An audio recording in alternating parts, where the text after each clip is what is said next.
Hello, everyone. Welcome to my Week 6 multimedia discussion board on history and theory of public administration.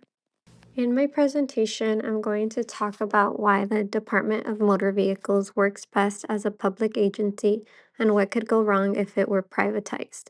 I'll frame the discussion using key public administration theories like Weber, Burden, and Gulick on bureaucracy, Wilson, Appleby, and Waldo on fairness and accountability, Simon, Lindblom, and Riddle and Weber on complex decision-making, and Wright and Rosenblum on intergovernmental cooperation and balancing administrative, political, and legal perspectives. Together, these theories will help explain why keeping the DMV public supports efficiency, equity, and effective service. Max Weber thought bureaucracy works best when there are clear rules, a hierarchy, and people are hired based on merit. For the DMV, this means things like licenses and IDs are handled fairly, not based on who can pay more or who's more important. Robert Murden adds that while strict rules can feel rigid, they help make sure everyone is treated the same and services are reliable. If the DMV went private, there could be pressure to focus on speed or profits over fairness.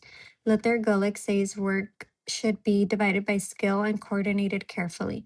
The DMV has a lot of complicated tasks like licensing, registration, and ID verification, and a public structure helps all these specialized jobs work together for the public good.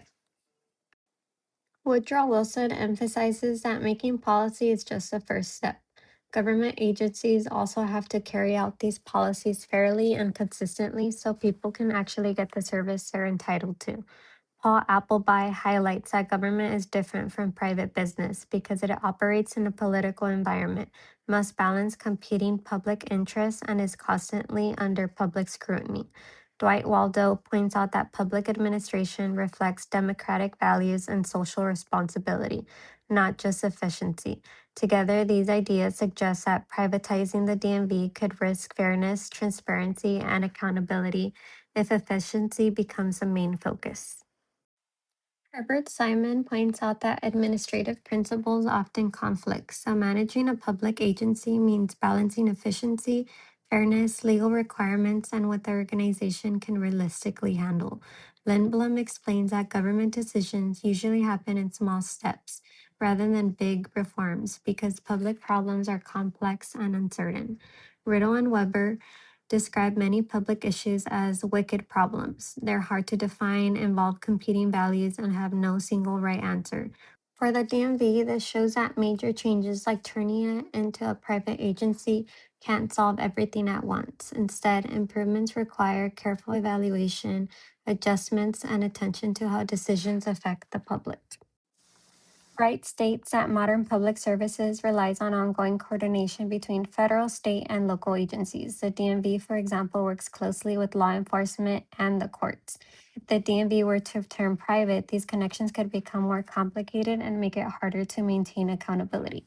David Rosenblum also points out that public administration has to balance three key perspectives: efficiency, political responsiveness, and legal accountability. Running the DMV privately might focus on efficiency, but public agencies also have to stay accountable to elected officials and protect citizens' rights, making fairness and transparency just as important. These theories show that keeping the DMV public ensures fairness, accountability, and proper coordination. Turning it into a private agency might speed things up, but it risks transparency, equity, and reliable services for everyone.